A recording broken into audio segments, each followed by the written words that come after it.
사도행전 28장입니다.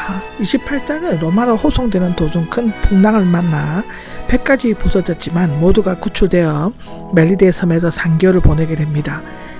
멜리데에서는 독사에게 물린 일, 즉 섬의 최고 지도자 아버지를 고치니 그 후 로마로 가서 전도하는 일로 끝나고 있죠.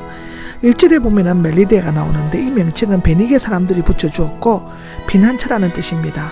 이 섬 시실리 섬 남쪽 95km 지점에 있으며 길이는 30km, 폭은 16km 정도가 된다고 하고 현재 지명은 메알타이고 인구는 38만 4천 명이라고 합니다. 수도는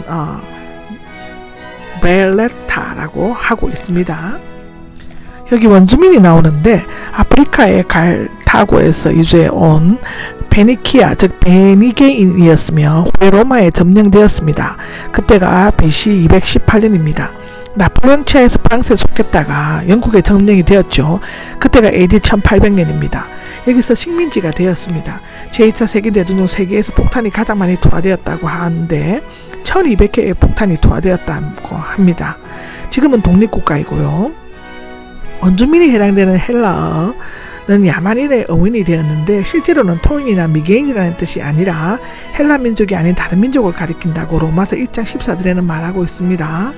이 단어의 본래 의미는 다른 사람이 이해하지 못하는 말을 세련되지 않게 반복한다는 것인데 고린도전서 14장 11절에 기록되어져 있습니다.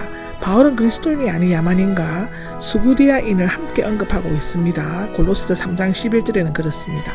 이 원주민들은 가까스로 살아나온 276명의 사람들을 따뜻이 한대하였고 불을 피워 젖은 옷을 말리게 하고 추위에 떨고 있는 몸을 녹이게 했다고 기록하고 있습니다. 여기 독사가 달라붙었다가 나오는데 바울은 몸을 아끼지 않고 부지런히 돌아다니며 나무를 가져다가 불 위에 얹어 놓았습니다. 그는 말이 아닌 실천으로 이웃에 대한 사랑을 보여주는데요. 그런데 그 나뭇가지에 붙었던 독사가 튀어나와 물었다 이겁니다. 이 독사는 작지만 맹독성이 있어 물리면 30분 안에 죽게 되는 무서운 뱀이라고 합니다. 원주민들이 이 뱀을 기짐성 야수라고 불렀는데 아리스토텔레스와 의학 저술가들은 독사를 의미하는 데 사용했다고 하죠. 지금 멜리데 섬에는 나무나 독사가 없기 때문에 이 기사에 대해 의문을 제기하기도 한다고 합니다. 그러나 그 당시에는 나무나 독사가 많이 있었을 수 있습니다. 여기에 나무는 식물의 마른 주기를 의미하므로 지금도 많이 자라고 있는 억세고 가시 많은 히스라스 식물을 가리킬 수 있고 멜리데의 독사도 영국에는 늑대, 아일랜드에서는 독사, 한국에서는 호랑이가 사라져버린 것처럼 그곳에서 완전히 멸종해버렸다고 볼 수밖에 없습니다. 틀림없이 이 사람은 살인자이다 라고 합니다. 아마도 섬 사람들은 바울의 손에 쇠사슬이 매여 있는 것을 보고 중죄인 것으로 생각했을 것입니다. 그들은 바울이 사람을 죽이고 간신히 여기까지 도망쳐 왔지만 공의 여신이 이 극악무도한 사람을 내버려 두지 않고 정당한 보복을 가고 있다고 제멋대로 추측하였습니다. 여기에서 공의 여신은 라틴어인데 인화된 추상적 개념이며 원주민들은 여신처럼 말하였다고 합니다. 헬라인들은 아덴에서부터 추상적인 존재를 경배하였다고 하며 아마도 멜리데에서는 동일한 경배가 행해졌을 것이라고 기록되어져 있습니다. 아무도 아무런 해도 입지 않았다인데 마가복음 16장 18절에 약속된 말씀이 정확히 이루어진 것입니다. 6절에는 몸이 부어오르거나 하는데 이 뱀은 독이든 이빨이 없는 뱀이 것으로 추적하기도 한다고 하는데 그러나 의사인 누가는 원주민들의 생각을 의학 용어로 써서 부어오르다인데 신약 용어에서는 이곳에만 사용되고 있습니다. 또 그들이 쓰러져 죽을 것이라고 생각하였다라고 설명하는 것을 보면 분명히 이 뱀은 무서운 독사였을 것입니다. 바울은 신이라고 생각하였다인데 뱀을 물리는 것을 보고 살인자라고 생각한 것도 미신적인 것이지만 오래 기다려도 죽지 않아 신이라고 생각한다는 것도 미신적인 것입니다. 마치 시계추와 같이 그들의 평가는 한순간에 극에서 극으로 옮겨지죠. 이런 것은 시대나 장소에 관계없이 볼 수 있는 인간의 어리석음입니다. 루스드라에서도 비슷한 일이 생겨났을 때 처음에는 신으로 숭배받다가 나중에는 돌로 침을 당하였다고 합니다. 7절에 보면 보볼리오가 나옵니다. 로마식 이름이죠. 성이 아니었습니다. 아마도 그는 원주민 추장이나 이 섬의 최고 행정 책임자가 아니라 로마에서 파견된 최고 행정관이었을 것입니다. 여기 최고 지도자라는 데살로니가 지방의 관직인 시청 관리들이나 아시아 지방의 관리들과 같이 이 지역의 특성을 고려한 명칭일 수도 있죠. 전승에 야민 후에 그는 멜리데 교회 초대 감독이 되었고 그의 집에는 큰 교회가 세워졌다고 합니다. 그는 3일 동안 바울 일행, 즉 아마도 바울과 누가 백부장, 선장 등을 3일 동안 환대하였고요. 이 3일 동안은 바울 일행이 겨울 동안 좀 더 오래 머무를 수 있는 숙소를 찾을 때까지였다고 합니다.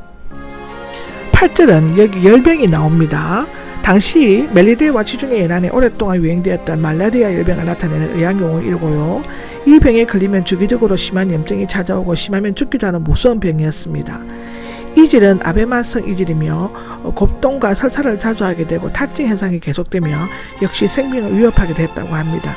의사인 누가는 병명을 정확히 진단했지만 그것을 고친 것은 바울의 기도와 안수로 말미암아 하나님의 능력이었습니다. 이것은 마가복음 16장 18절에 실현이 되었고 복음 전도의 산 증거가 되었죠. 다른 병든 사람들이 나오는데 버블리의 아버지를 고쳤다는 소문은 작은 멜리데 섬 전체에 금방 퍼져나갔고 다른 병자들이 와서 고침을 받았습니다. 여기 고침을 받았다는 의학용어는 앞서 바울이 손을 얹어 고쳐주었던 것과는 달리 의사인 누가가 행한 치유를 나타낸다고 본다고 합니다. 그러나 두 단은 모두가 예수님께서 행하신 치유 사역을 나타내는 데 사용하였죠. 누가복음 6장 18절에는 그렇게 기록하고 있습니다. 바울은 하나님의 능력을 힘입어 병을 고침으로써 자신이 전가하는 복음이 참된 것임을 전가하는 기회로 삼았습니다. 이것 또한 성경 마가복음 16장 18절, 고린도후서 12장 12절에 기록되어져 있습니다. 많은 존경심이 나옵니다. 존경심은 오늘날 사례금과 같이 직업적인 봉사에 대한 담내나 의사의 치료에 대한 정당한 대가를 나타내는데 사용되기도 하였지만 여기에서는 고마운 행동에 대한 큰 존경과 감사의 마음을 가지고 여러가지 방법으로 나타내었음을 볼 수 있습니다. 바울 한 사람으로 말미암아 다른 275명의 사람들은 따뜻하게 겨울을 보낼 수 있었죠. 그들이 멜리데를 떠날 때에는 필요한 물건들, 아마도 식량이나 의복, 일용품들을 실어 주었을 것입니다.